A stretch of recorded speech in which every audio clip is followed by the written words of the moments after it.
Hey, today we have some news about players griefing. The CEO gave his response to the Chaos Diver situation. We'll also go over some leaks. I'll also show you a huge damage bug that's currently going on, and there's a workaround for it. And there's so much more we will be discussing. If at any point you would like to support the channel, tap the like button below, subscribe, and turn on notifications so you do not miss out on the latest news.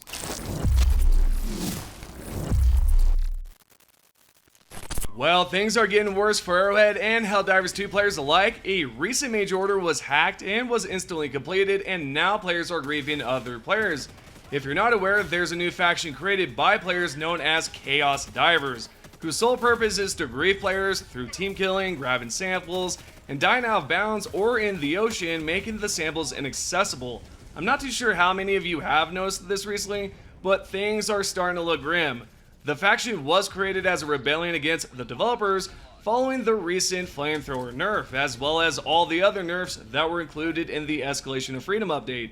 So that reason alone is why the latest major order got hacked. Some players are still mad at the devs over their recent choices. I get it, I was upset too when they nerfed the flamethrower, but hacking isn't the answer. The game is in a rough spot, sure, but messing with other players who just want to have fun isn't cool. I know not everyone will agree with me, but I don't think it's right. Anyway, the CEO was asked how he felt about the Helldivers who are role-playing and rebelling against Super Earth, and Sham's response was, "I haven't spoken to anyone on this, so it's just my personal feelings, but I think we like leaning into the RP when possible. We are big Horse Heresy fans after all, but we love Super Earth more." Now, I'm sure the CEO is against the griefing or team killing that's been going on, so I wouldn't interpret this as if Sham supports the Chaos Divers. Instead, he's all for the role-playing. The only problem is that I feel like the role-playing is definitely getting out of hand due to all the griefing, and I don't think Arrowhead will be able to ban players who have griefed because the report button is practically useless.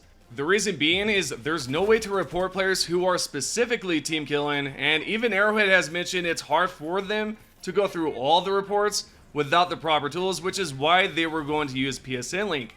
For instance, on the Helldivers 2 official Discord, there's a channel called PSN Account Linking FAQ, which is obviously frequently asked questions.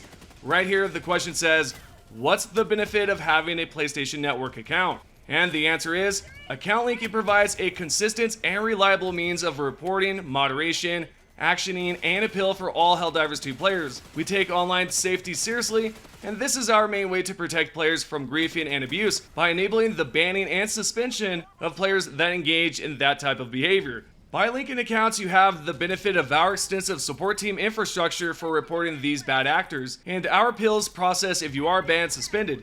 This all helps us to make Helldivers 2 a safer and more enjoyable space for everyone. Yeah, so as you can see, the PSN link was actually going to be quite useful for the developers at Arrowhead. However, due to the major backlash, PlayStation decided not to implement it, leaving us without any proper moderation. And this is why so many players have been spotted cheating, griefing, or doing something that's not allowed. But there's no way to moderate this, so Arrowhead has no tools to properly ban these players. And that is why you see so many players running around doing whatever they please, which is why PlayStation needs to figure out the blocked regions and find a way to properly moderate Helldivers 2 from cheaters and griefers as well. Also, a quick note for those who are wondering where Johan is, he's apparently going to arrive back very shortly. I reported on this a week ago, and the CEO at the time said he would be back the next week, and now it appears he'll be back the following week. So yeah, it went from 1 week to another week for his return, and there's a player here who asked when will he be back and expressed that they want to hear some good news. Shams wrote back and said, Johan is back next week I think, but he'll be the first to tell you he ain't no messiah. We'll need to pull together all of us in the same direction and gradually improve the game. Okay, whenever he decides to come back, I'm sure we'll hear some more news about Helldivers 2 and what to expect. And last but not least, Arrowhead might use AI to organize feedback. Shams was tagged by this person who wrote, at Shams Georgiani, came across your article about tool studios need help organize player feedback and community understanding. We can help, would love to walk through a demo. Then Shams wrote and said, DM me, and the person said, sent.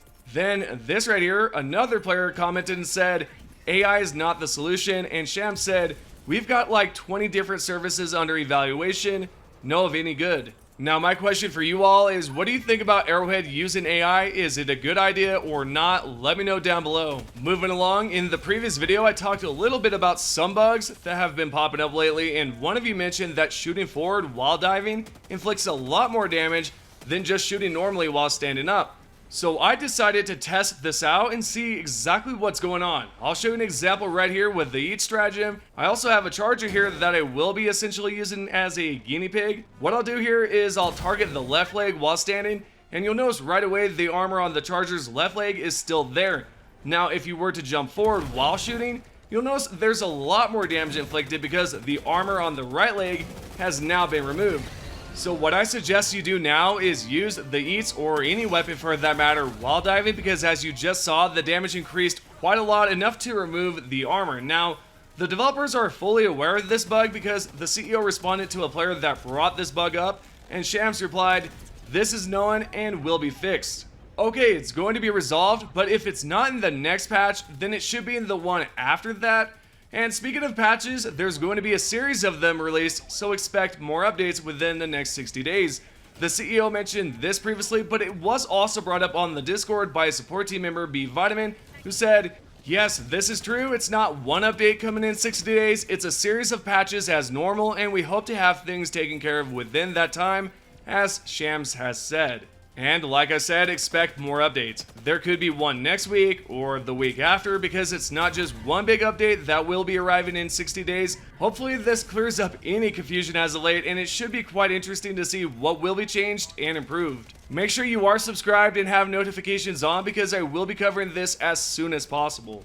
We're now going to continue and discuss some leaks. First, I'd like to clarify that what you will see are potential scrapped ideas, so anything you see should be taken with a grain of salt because, again, it could be scrapped. Secondly, if you would like to skip ahead, there will be some timestamps in the description below, so feel free to use them to navigate through the video. And lastly, credit goes to Tier 5 NPC. With that aside, let's check out some new biomes. One has pointy mountains and lightning, which could change how you play, like Hellmire's fire tornadoes, or even curious meteorites. Another biome is very similar because of how dark it is, and there's one more with pointed mountains as well. There's also a map with golden lightning, which makes me think of Elden Ring. I'm really looking forward to the snow biomes too, since we've never had a snowy forest planet before. Alrighty, continuing along, there are some vehicles that might be arriving sometime in the future. Also on that note, you might have seen these leaks before, but I want to talk about them anyway for those who have not seen this.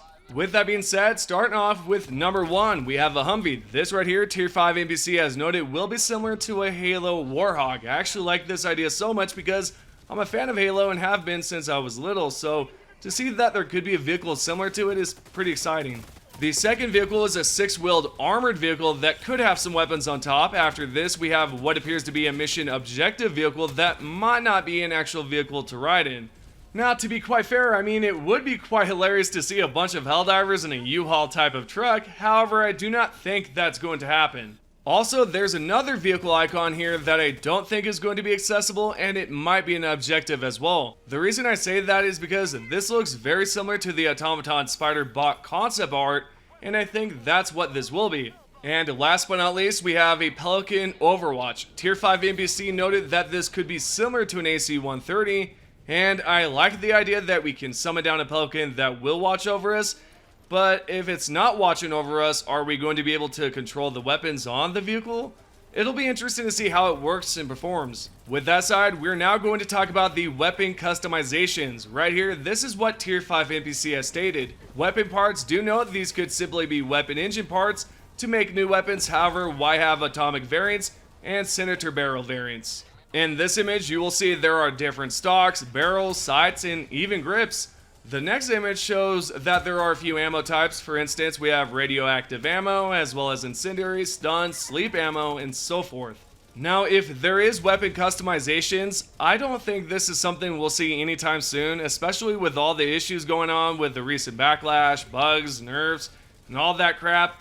I suspect this will be something we could see in a year from now. Moving on, we've got some weapon leaks. First, the AR-48 Truth Whisperer, a silenced assault rifle, I'm all for.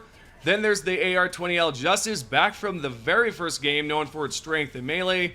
Next, we have a plasma rifle icon, still unnamed, and a plasma pistol, the Plas 3 Singe. which old school Helldivers will recognize for its toxic gas and high damage. Finally, another plasma pistol, but its name is still a mystery. We're now done with the weapons. Now it's time to see what we have for stratagems. There's a medical backpack that should not be confused with the supply backpack, because this right here will hand out stims instead, and I would like to see it include vitality enhancement stims, or a stim that's completely different from what we have. The next backpack stratagem is called the Displacer. What this does is allow you to teleport away from danger, so if you are overwhelmed by bots, bugs, or even squids, you can use this to teleport somewhere else. And lastly, for backpack stratagems, there's a high efficiency jump pack. I'm going to assume this will work similar to how the Dark Fluid backpack did, where you could use it to jetpack higher than usual. Next, potentially there's a new carpet bomb stratagem on the horizon, loaded with 200 kg bombs. Sounds pretty lethal. Then there's talks of a 10,000 kg bomb. It's quite useful for clearing out large bug nests. If you're not into the mega bomb, there's a AA stinger which locks onto enemies like the spear does. Finally, a shrapnel mine is in the works, but to be honest, mines in Helldivers 2 aren't that exciting.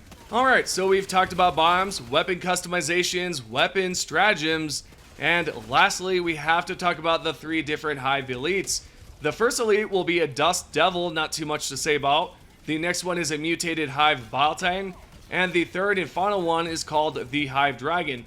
There are some ability IDs connected to the Hive Dragon. For instance, right here it says ability ID bug Dragon Start Dive, Dragon Dive, Dragon Crash, Dragon Raise Threat, Dragon Warns Allies, Dragon Unburrow, and lastly, Dragon Despawn. Okay, done with the leaks. We have a new MO and briefing. First, we'll look at the briefing, then talk about the new major order and all the map changes.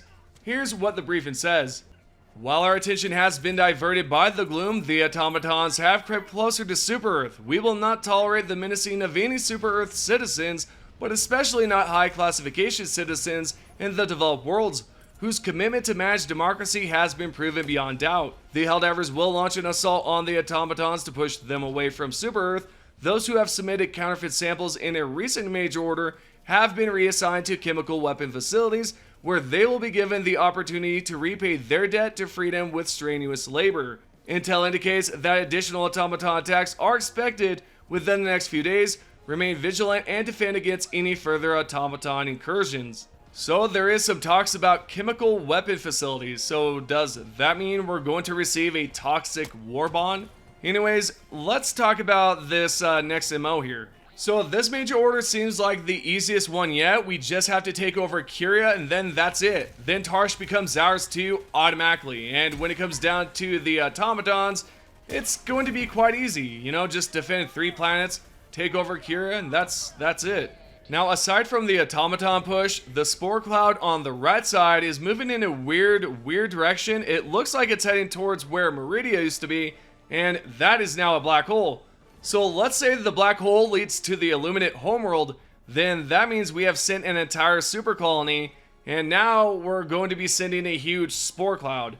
To say the least, I don't think the squids are going to find that too amusing, but as a fellow Helldiver, that is absolutely hilarious. With that being said, what are your thoughts about this? Do you believe the spore cloud is heading towards Meridia or not? Let me know down below in the comments. With that being said, this is your Helldivers 2 news. We're now going to go over the top 3 comments from the previous video. If you guys would like to be featured in the next one, all you have to do is comment down below in this video. The first comment is by Heritus. Their firewalls and general security was too good, so they nerfed it. The second comment is by Aldrin. Pretty sure players can get stuck on the sides of a pelican ramp has been an issue since launch. Veteran players have adapted. And last but not least, we have Poofy, who says it's ridiculous that the anti-tank mines even got pushed out like that. What studio pushes something out without getting QA to test it? And right there, those are the top 3 comments. If you guys would like to be featured in the next video, all you have to do is comment down below. Thank you guys so much for watching, and I'll see you guys in the next one.